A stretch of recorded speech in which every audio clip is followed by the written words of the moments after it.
Hi there, this is Ramesh from PiXimperfect, and today we're going to learn how to create a really nice soft focus effect in Photoshop. It's super simple to do, so without any further ado, let's get started.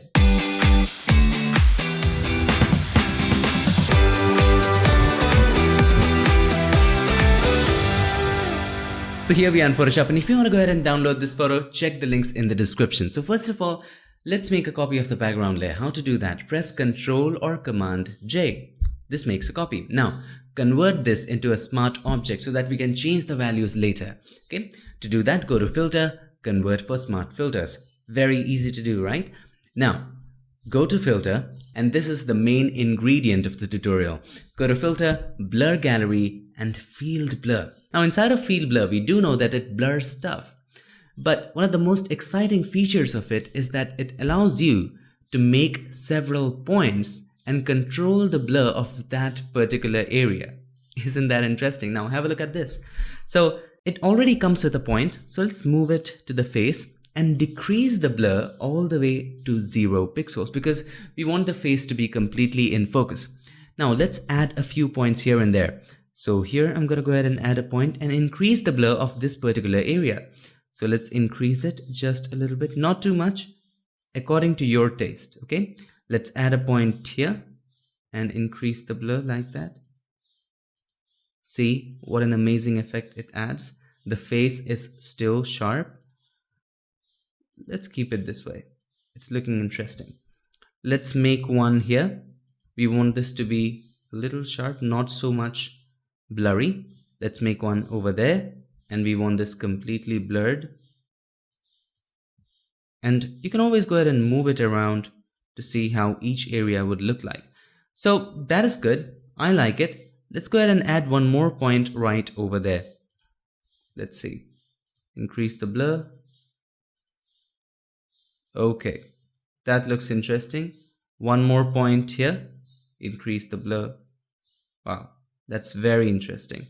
Now at the top also you can go ahead and add a point just like that, and there you go. It looks pretty cool, doesn't it? In addition to this, one of the greatest features of the blur gallery is that you can apply other types of blur inside of this simultaneously as well. All right, so have a look. Iris blur. Let's apply iris blur as well. So check this and click on this drop down arrow.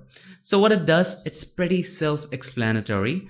Any area outside this circle is going to be blurred. Any area inside of this circle is going to be in focus. Now there are these 4 points inside of this. What do they signify? Very simple to understand. Okay, so let's bring the points a little closer and make the circle a little bigger. And I'm going to go ahead and increase the blur. The points are where the blur is 0. The edge of the circle is where the blur is whatever value you choose. Let's see 322. Okay, so for example, the value is 5663. So at this point,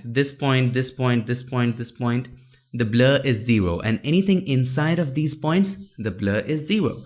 And from the point to the edge of the circle, from the point to the edge of the circle in this side, in every side, the blur gradually increases from 0 to 63 or whatever value you choose over there. So let's go ahead and create a longer ellipse and bring this a little closer so that we have more gradual blur, and bring it around her face, make it even more taller like that.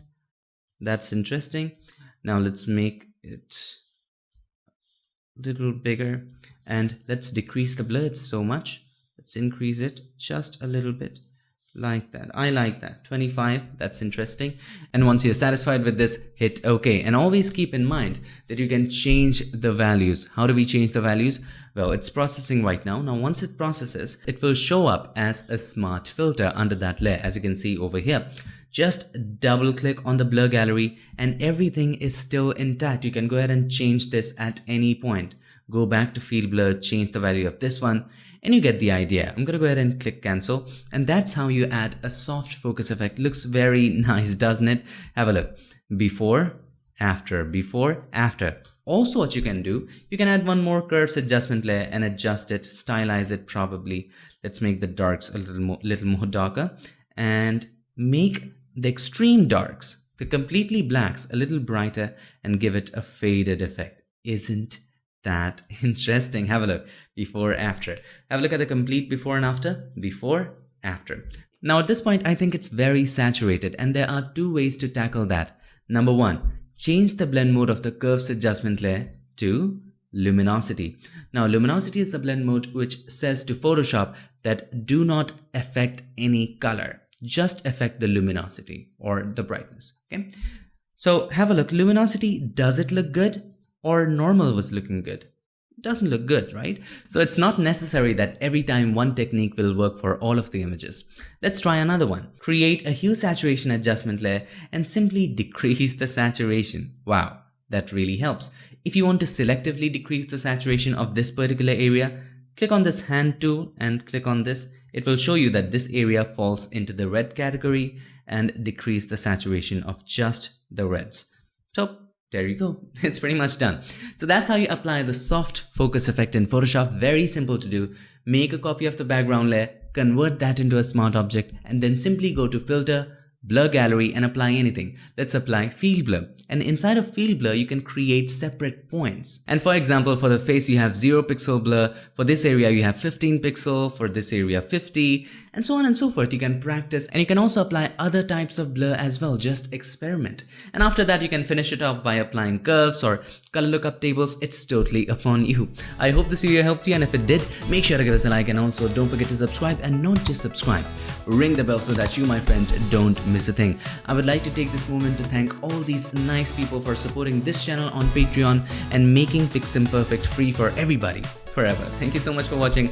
I'll see you guys in the next one. Till then, stay tuned and make sure that you keep creating.